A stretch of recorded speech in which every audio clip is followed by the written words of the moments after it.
Hola, don Uche, buenos días. Muy buenos días, Amelia, buenos días a todos y a todas. Fíjense lo que sucede. El que reclama el fin de la impunidad, ¿contra quién se enfrenta? Contra delincuentes. ¿A quién le perjudicaría el fin de la impunidad? A delincuentes. Por eso las respuestas han sido delictivas. Ponerle drogas a una persona, acusarlo falsamente, darle golpes, es un acto delincuencial, sencillamente. Y eso se lo inventaron esos policías. Mandan a eso. Y cuando digo mandan, no me refiero a los mandos formales, no, sino a los mandos políticos. Eso es todo lo que pasa. Ahora, ¿es tiempo de coger miedo? No, al contrario. Justamente lo que están demostrando con estas cosas no es fuerza, sino debilidad. Una gran debilidad. Debilidad frente a la fuerza de la razón. Eso es lo que pasa, no es ninguna otra cosa. Miren, las cosas que están haciendo para tratar de desacreditar la marcha. Están invirtiendo mucho dinero en eso, para tratar de desacreditar el movimiento verde.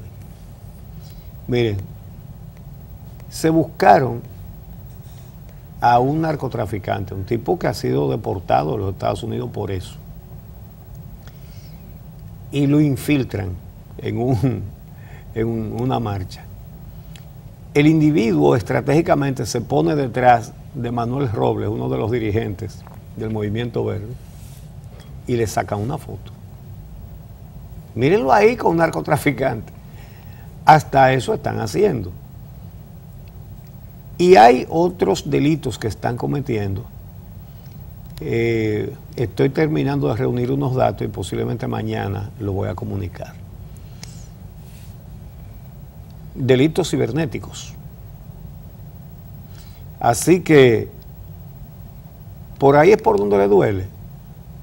Pues todo aquel que quiera rescatar a esta sociedad del profundo foso de la corrupción en que está metida, sabe a dónde es que le duele. Marchar pacíficamente y seguir reclamando con firmeza el fin de la impunidad. Y ese fin de la impunidad no es otra cosa que sacar a los cuadros políticos de las cortes, de la justicia penal, de la justicia civil, de la justicia electoral, de la justicia constitucional. Mientras haya cuadros políticos en todos esos organismos, Cámara de Cuentas también, mientras haya cuadros políticos ahí tendremos mecanismos de impunidad vigentes, funcionando y protegiendo delincuentes.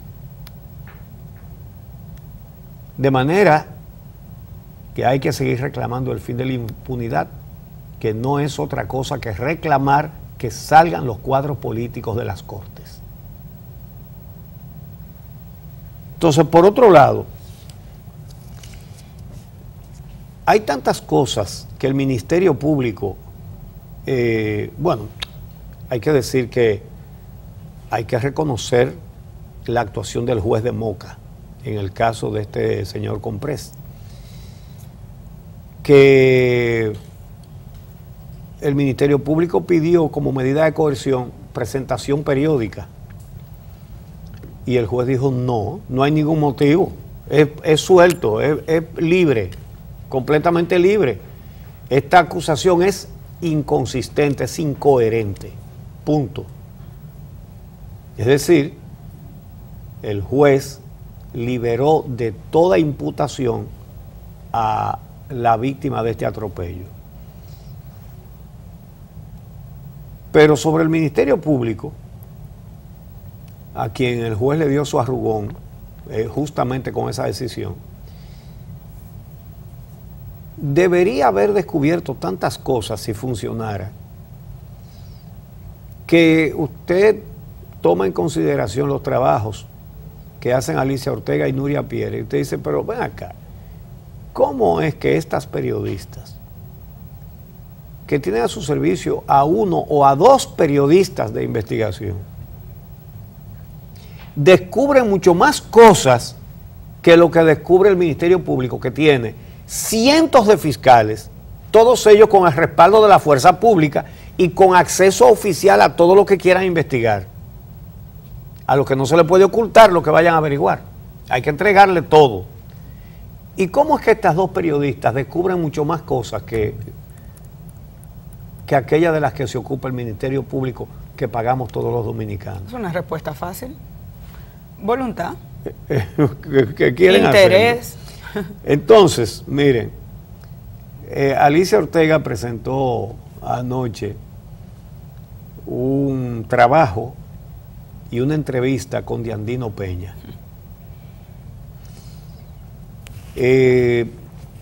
Bueno, Diandino Peña no pudo seguir la entrevista. Sudó. Y sencillamente dijo, mira, mándame por escrito el resto. Mándamelo por escrito para yo responder con un equipo de gente, porque yo solo no puedo responder esto. Se sintió mal incluso, al final, con Alicia, porque le hiciera esas preguntas. Ajá. Sí, lo dijo que no quería cambiar su percepción sobre la periodista. Dijo eso a lo último. Sí. Pero la realidad es bueno, que... lo que él dijo, lo que reveló Alicia. Alicia hizo una investigación en combinación con, ¿cómo que se llama? Ahorita me acuerdo. Con el Centro de Periodismo de Investigación de Puerto Rico. Exactamente. Tuvieron acceso a miles y miles de documentos de los papeles de Panamá. Entonces, lo que reveló Alicia fue que Diandino Peña Criqué posee, al menos que ellos detectaron, 29 empresas, 15 de ellas en el exterior. Y contrastaron esto e inversiones multimillonarias con la declaración de bienes que Diandino Peña hizo en diciembre último, en la que dice que él no tiene inversiones y que su único ingreso es el sueldo de 150,000 pesos mensuales como director de la OPRED.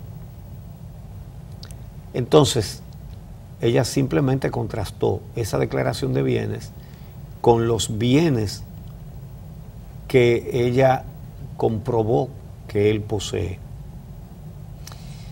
Entonces, en su declaración jurada de patrimonio, Diandino Peña dice que no tiene bienes inmuebles y muebles, ni vehículos de motor, ni bienes suntuarios, ni certificados de inversión, ni capital invertido, ni ingresos de otro tipo que no sea su sueldo. Entonces, Diandino Peña, ella le preguntó, pero usted hizo campaña por Leonel Fernández, y dijo que sí.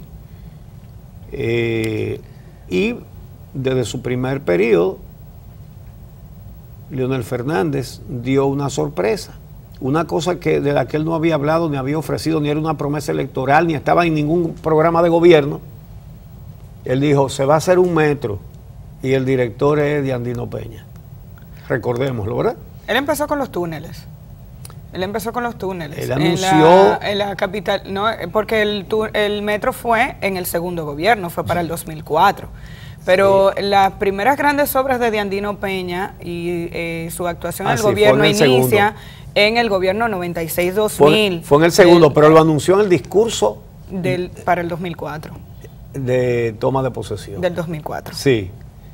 Pero eso no había sido ofrecido, ni discutido, ni nada, una cosa que la decidió él. Pero ya Diandino había sido ministro de Obras Públicas, secretario de Obras Públicas en el gobierno del 96-2000. Un dato importante, Uchi, es que cuando Alicia hace ese contraste, esa comparación entre lo que él declara y las empresas de las que parece ser un socio importante, esas 29 empresas, él admite en la entrevista que él cobra como gerente de 11, por lo menos 11 de las empresas que fueron citadas. Y ella le dice, ¿y por qué en su declaración de patrimonio esta información no aparece? Y ahí es cuando él empieza a decir que tiene que hablar con sus representantes financieros, que son los que manejan eso. En varias de las declaraciones juradas de bienes, en los capítulos que tienen que ver con otros ingresos, o están en blanco, no dice nada, o dice que no aplica. Como si él no tuviera ingresos suficientes o como si no participara de ninguna sociedad en ninguna otra empresa. Y vale decir que la mayoría de estas compañías que están bajo una sombrilla o lo que se conoce como un holding, que es una sombrilla o una agrupación, que en gran parte tienen base en el extranjero como empresas offshore, que es lo que se descubrió a través de los papeles de Panamá. Entonces, efectivamente, en sus declaraciones de bienes, donde dice inversiones, él pone no aplica. Entonces, Alicia le aplicó lo que había comprobado, ¿no? Entonces, 25 de las 29 empresas que en esta investigación se le comprobaron fueron creadas después de que él entró a la administración pública. Casi todas están activas, pero él declara que él no tiene operaciones de ese tipo. Recordemos que él estuvo entre los acusados cuando el caso PEME, el Programa Eventual Mínimo de Empleos, que se hizo una acusación, que eso se quedó en el aire, de que se desaparecieron 1.000 millones de pesos. Y eso fue en el 2000, a él lo sacaron del expediente en el 2007. Entonces, ella menciona todas las empresas, ahí está GP Holding, ahí está Lucy Oversea, Lucy, Desarrollo RDC, Cider Group, Laker Real Estate, Iron Bay, en fin, una cantidad de empresas que son de él. Algunas no están a su nombre, pero ellos encontraron papeles internos de esas compañías y correos y declaraciones donde para resolver un conflicto decía que eso tenía que decidirlo Yandino Peña. ¿Verdad? Tal cosa, eso lo tiene que decidir el ingeniero Yandino Peña. Entonces, que según él no tiene empresas ahí, ¿verdad? Entonces, no solamente eso, Uchi, en una parte importante de esas empresas, quienes aparecen como socios son sus hijos. Sí. Incluso una parte importante de la información se obtuvo porque en medio de un proceso de divorcio de uno de los hijos de Yandino Peña, con una joven de apellido Papaterra, ella pidió que se levantara el velo corporativo e interpuso incluso una oposición para que no se vendieran las acciones. Suponemos que con el interés de que no hubiera un cambio y que cuando se decidiera la partición de bienes, no verse afectada esta mujer que estaba casada con un hijo de Yandino, de la que él dijo que no se acordaba. Porque también eso fue sorprendente. Le hablan de su nuera y él dijo, yo no me acuerdo de ese caso. ¿Quién es? No sé quién es. Su nuera. Sí. Hoy en día no sabe quién es. Pero además de que se detectaron esas empresas en varios puntos en el exterior, hay que destacar que el mismo Yandino Peña en esa entrevista dice que en su declaración jurada una parte de sus bienes no aparecen, porque los empresarios son muchas cosas las que no tienen a su nombre. Él mismo lo dice. Son activos de una empresa. Y dice, los empresarios, hay muchas cosas que no la tenemos a nuestro nombre, eso no es nada, son activos de una empresa y aparecen como activos de la empresa. Y finalmente hay un dato que obviamente es uno de los más reveladores de este trabajo, además de que no declara los bienes que posee, es que tiene testaferros.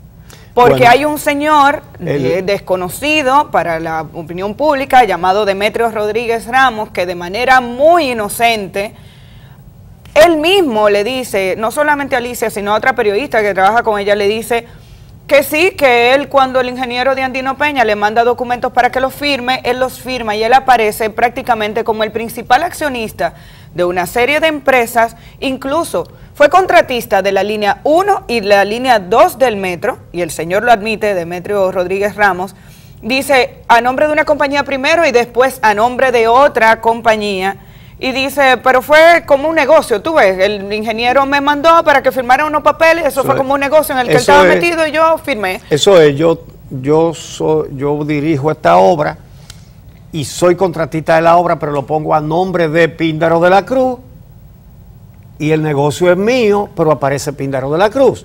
Ese señor Demetrio Rodríguez Ramos, señor de 71 años, modesto, que dice Alicia que vive en un barrio de clase media, muy modestamente, aparece como dueño de empresas. Y cuando ella le pregunta, él dice, sí, pero lo que pasa es que todo lo que él me trae para yo firmar, yo lo firmo. Y me trae más y se lo firmo también. Sí, él me pide que lo firme cuando a veces él no quiere, dice. Entonces, bueno, de Andino Peña ya era empresario cuando llegó al poder con Leonel Fernández, pero era un empresario muy distinto a como es hoy. Él hizo algunos edificios de apartamentos que no tienen nada que ver con las obras que ha hecho después, con edificios de apartamentos que ha hecho después, y por ejemplo, con ese megaproyecto de Silver, qué sé yo qué cosa, Silver Sun Gallery, lo que la gente le dice el Metrico. La torre que está en la Tiradentes. Que está en la avenida Tiradentes, lugar súper céntrico de la capital. ¿Verdad? Un hotel, 22 pisos, galería comercial, bueno, en fin. Entonces, en ese caso que ya tú señalaste, del divorcio de uno de sus hijos, la nuera, con sus abogados, puso impedimentos legales para que se hicieran traspasos, y ahí se revelan muchas cosas. Pero por otro lado también, fíjense un ejemplo de las operaciones.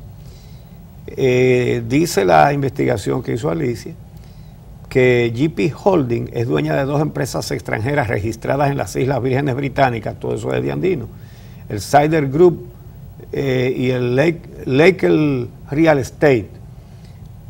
Dice, las cuales junto a una tercera empresa registrada en la misma jurisdicción, es decir, en Islas Vírgenes Británicas, y representada por Andino Peña, Iron Bay, aportaron 788.655.000 pesos, que son 21.4 millones de dólares, a una obra privada. Es decir, a ese edificio, Silver Center, qué sé yo qué. Bueno, oiga de lo que estamos hablando, 788 millones y medio de pesos. Entonces, si tú buscas, el gobernador del Banco Central acaba de decir ayer que el crecimiento de la economía dominicana, ¿cuándo fue? El mes pasado, fue de 5.5%. Eso es espectacular. Entonces, mucha gente que se pregunta, pero ¿cómo que yo oigo que la economía crece y yo siempre estoy mal? Averigua en qué bolsillo está el crecimiento. Ah, no, embromado. Oigan de cuánto son las operaciones. Esos 788 millones y medio de pesos, eso está en el crecimiento de la economía. Eso está, pero son de Andino. Eso no le llega a usted. Eso es lo que dice el Banco Mundial en su análisis de la economía dominicana, que dice prosperidad no compartida. Prosperidad para 4, para 5, para 6. Pero no para la población. Pero una vez más, Uchi, este tipo de reportajes lo que muestra es que las autoridades no hacen su trabajo. ¿De qué gobierno ético pueden hablarnos? ¿De qué transparencia nos pueden hablar? ¿De qué declaración jurada de bienes y seguimiento le pueden hablar a la población cuando una persona que es socio de 29 empresas y trabaja para el gobierno puede hacer una declaración jurada de bienes donde dice que su único ingreso depende de 100,000 y pico de pesos que le entran a los bolsillos como concepto de salario, y que no haya llamado la atención cuando en este país el patrimonio de Diandino Peña, si bien es cierto que la gente no lo conoce en detalle, como lo trabajó este reportaje, sí que es conocido que es un empresario próspero de este país. O sea, es que no llama la atención de los organismos de control. Entonces, ¿dónde están esos organismos de control? ¿Por qué hay una ley de declaración de bienes? Porque no hay sanciones. Entonces, no es con una nota de prensa diciendo que vamos a combatir la corrupción, donde en este país se va a combatir la corrupción. Es haciendo que las instituciones funcionen y demostrándole a la población que existe esa voluntad de que las instituciones funcionen. No es posible que una persona que hoy en día está involucrada con un patrimonio que se entiende es millonario, tenga la posibilidad de hacer una declaración jurada donde dice que cada vez que le preguntan dónde tiene sus ingresos adicionales, dice que no aplica, que no tiene. Óyeme bien. Nadie puede tener muchas esperanzas de que el Ministerio Público Dominicano se va a interesar por las violaciones a la ley de declaración de bienes. No, es muy difícil. Ustedes lo saben, lo sabemos todos. Por eso es que hay que terminar con este régimen de impunidad. Pero los abogados de la nuera enumeran unas 10 empresas para solicitar que se paralicen sus actividades, que no se hagan transacciones, que no se pasen los patrimonios. Porque ellos dicen que el hijo de Diandino tiene acciones en todas, que eran, oigan esto, que eran copropiedad dentro de la comunidad de bienes y que para sostener este alegato plantean que son compañías creadas para ocultar patrimonio. Oigan esto, La demandante exige al Estado que determine la real vocación de estas empresas, dice ella, las cuales evidentemente son compañías familiares sin vocación empresarial alguna y existentes para los fines de la realización de transacciones multimillonarias sin comprometer patrimonialmente a los reales propietarios de dichas operaciones y bienes. Entonces, ahí hay muchísimos detalles, pero muchísimos detalles. Hay una crónica muy completa en el periódico digital acento.com.do de lo publicado ayer por la colega Alicia Ortega. Entonces, efectivamente, donde dice renglón, capital invertido, eso es el formulario de la declaración de bienes, capital invertido, él le pone no aplica, acciones como dueño o socio en negocio, y él pone no hay registros disponibles. Entonces, alguien va a investigar esa violación a la ley de declaración de bienes. Entonces, cuando le preguntó Alicia que qué patrimonio tenía él antes de entrar al gobierno, antes de 1996, del gobierno de 1996, entonces dijo que él no se acordaba, que él ni siquiera podía dar una idea general de lo que él tenía cuando entró a la administración pública. Y ahí es donde dice lo que tú señalaste, los empresarios nos manejamos realmente con un método, un sistema donde realmente las cosas no surgen a nuestro nombre, son activos a nombre de empresas, nosotros a nuestro nombre no tenemos nada. Eso es una justificación de no poner lo que él tiene en una declaración de bienes. Y finalmente dijo, no estoy preparado para esta entrevista, puedo traer a mis financieros y los documentos, no puedo recordar 45 años de trayectoria profesional. Parece que el color morado crea algún tipo de amnesia, tengan mucho cuidado, Porque ustedes recuerdan que Félix Bautista dijo que él tampoco se recordaba de lo que él tenía. Él no se acuerda de lo que él tiene.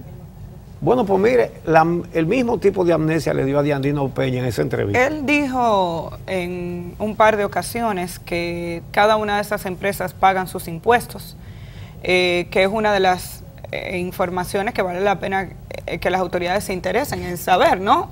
Porque varias de las empresas dicen que no han tenido actividad durante el año.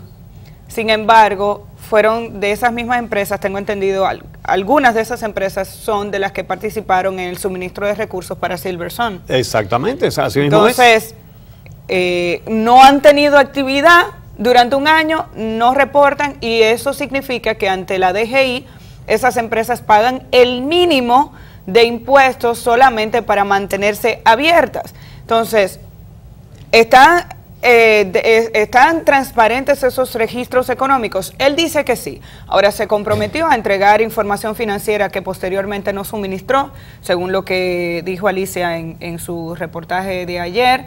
Se quedaron esperando esos documentos que nunca fueron suministrados, y vale la pena que la Dirección General de Impuestos Internos también se interese en saber qué ha pasado con todos esos recursos y cómo es posible que una empresa que dice que no produce tiene capacidad para invertir para inyectar 788 millones de pesos. 20 y pico de millones, que fue lo que aportó cada una de dólares. Sí, de dólares. Bueno. Dice que tiene un préstamo de alrededor de 36 millones de dólares para el tema de Silversun.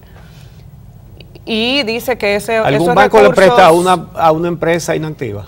Dice que lo consiguió precisamente en base a su solidez financiera. Exacto. Entonces, y su trayectoria. Justamente Alicia también le preguntó que si él había pagado impuestos por todas esas cosas, y no le respondió. Entonces, ese es un tema muy delicado y muy importante por un motivo. La Dirección General del Impuesto sobre la Renta es muy eficiente cobrando impuestos. Y ese es su deber, es decir, lo hace bien. Lo ha sido con los últimos 3 directores, por lo menos, con Juan Hernández, con Guarocuya Félix y ahora con Magino Díaz. Nadie le puede echar en cara a la DGI que sea eficiente cobrando, porque para eso está. Y el Estado no vive de hacer rifas, sino de recaudar impuestos. Los cuestionamientos no son a la eficiencia en el cobro, sino a qué hacen con el dinero después. Pero ya eso escapa a las responsabilidades de la DGI. Pero siendo la DGI tan eficiente para cobrar, tanto que este debe ser uno de los pocos países de este planeta Tierra donde los impuestos se pagan por adelantado. Se pagan por adelantado. Usted sabe lo que pasa. Que si usted deja de pagar, o por malicia o por error, y mucha gente deja de pagar por error, si usted se atrasa, usted tiene que pagar con altos intereses. Los intereses que cobra la DGI son más altos que los de los bancos. Tanto así que los que se retrasan, lo que hacen es que van y buscan el dinero prestado en un banco porque pagan menos intereses que lo que le cobra la DGI. Ahora, la DGI también le cobra impuestos por adelantado, estimando lo que usted se va a ganar en el año. Y si en los hechos resulta que usted ganó menos, la DGI ni se lo paga en dinero, ni le paga intereses tampoco, sino que se lo acredita para próximos años lo que le cobró de más. Fíjense ustedes cómo es la cosa. Entonces, en esas condiciones en que viven, que sobre todo las empresas pequeñas van forzadas en ese sentido, ¿qué pasa? Que Diandino Peña le dice que su único ingreso es el sueldo de 250,000 pesos que gana como director de la OPRED, y le demuestran que es dueño de 29 empresas, 15 de ellas en el exterior, y son empresas que hacen movimiento de 788 millones de pesos. Entonces, si él dice en su declaración de bienes que él no tiene más ingresos que su sueldo, ¿usted cree que le habrá dicho una cosa diferente a la DGI? ¿Usted cree que él le va a decir una cosa a la declaración de bienes y otra diferente a la DGI? Y le va a decir a la DGI, mira, yo dije allí que yo no tengo nada, pero yo sí tengo y aquí está mi contribución, mis impuestos. Entonces, ¿cómo se le puede decir a la gente que hay que pagar los impuestos y que nuestras autoridades del ramo son eficientes? Repito, cosa que debemos celebrar, no debemos quejarnos de eso, que sean eficientes. Claro, tenemos razón para quejarnos de que cobren impuestos por adelantado, eso sí, y que no le paguen intereses al que se lo cobraron de más por adelantado. Pero eso es otra cosa. Ahora, ¿es posible sostener esto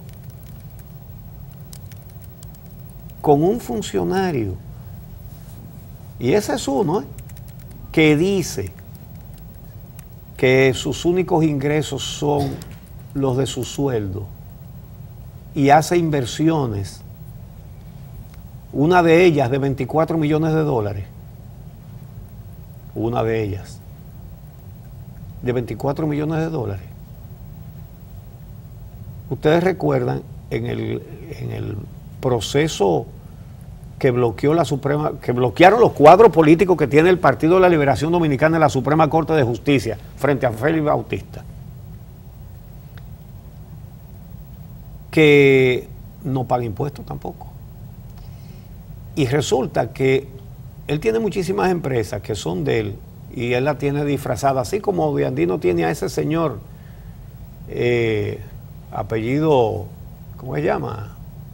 Bueno, me acuerdo ahorita, que nadie conoce, un hombre que vive modestamente como dueño de varias de sus empresas. Y Demetrio Rodríguez. Demetrio Rodríguez. Y él dice, sí, lo que él me trae para firmar yo se lo firmo.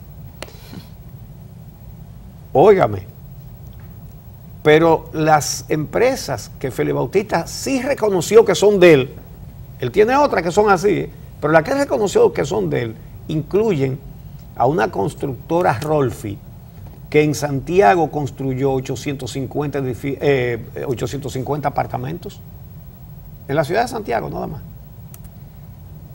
¿Y qué pasa? En Santiago hay otras empresas que construyen apartamentos, y en el resto del país hay otras empresas que construyen apartamentos y pagan sus impuestos. Oigan qué competencia, oigan qué competencia. Entonces, esto no se puede sostener, esto no puede seguir. Y lo primero es que hay que desmontar los mecanismos de la impunidad. Hay que sacar de las cortes a todos los cuadros políticos que están ahí para blindar esa corrupción. Hay que sacarlos. Aquí se tendrá que llegar a un gran acuerdo político para eso.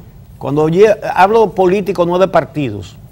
La sociedad y el gobierno. Y lo hemos dicho en otras ocasiones, quien debería tomar la iniciativa para ese acuerdo es el presidente Danilo Medina.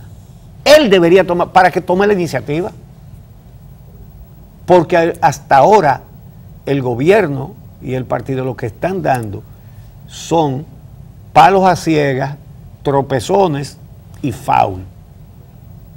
Miren lo de ese activista del Movimiento Verde en Moca. Todos los esfuerzos por tratar de desacreditar la marcha.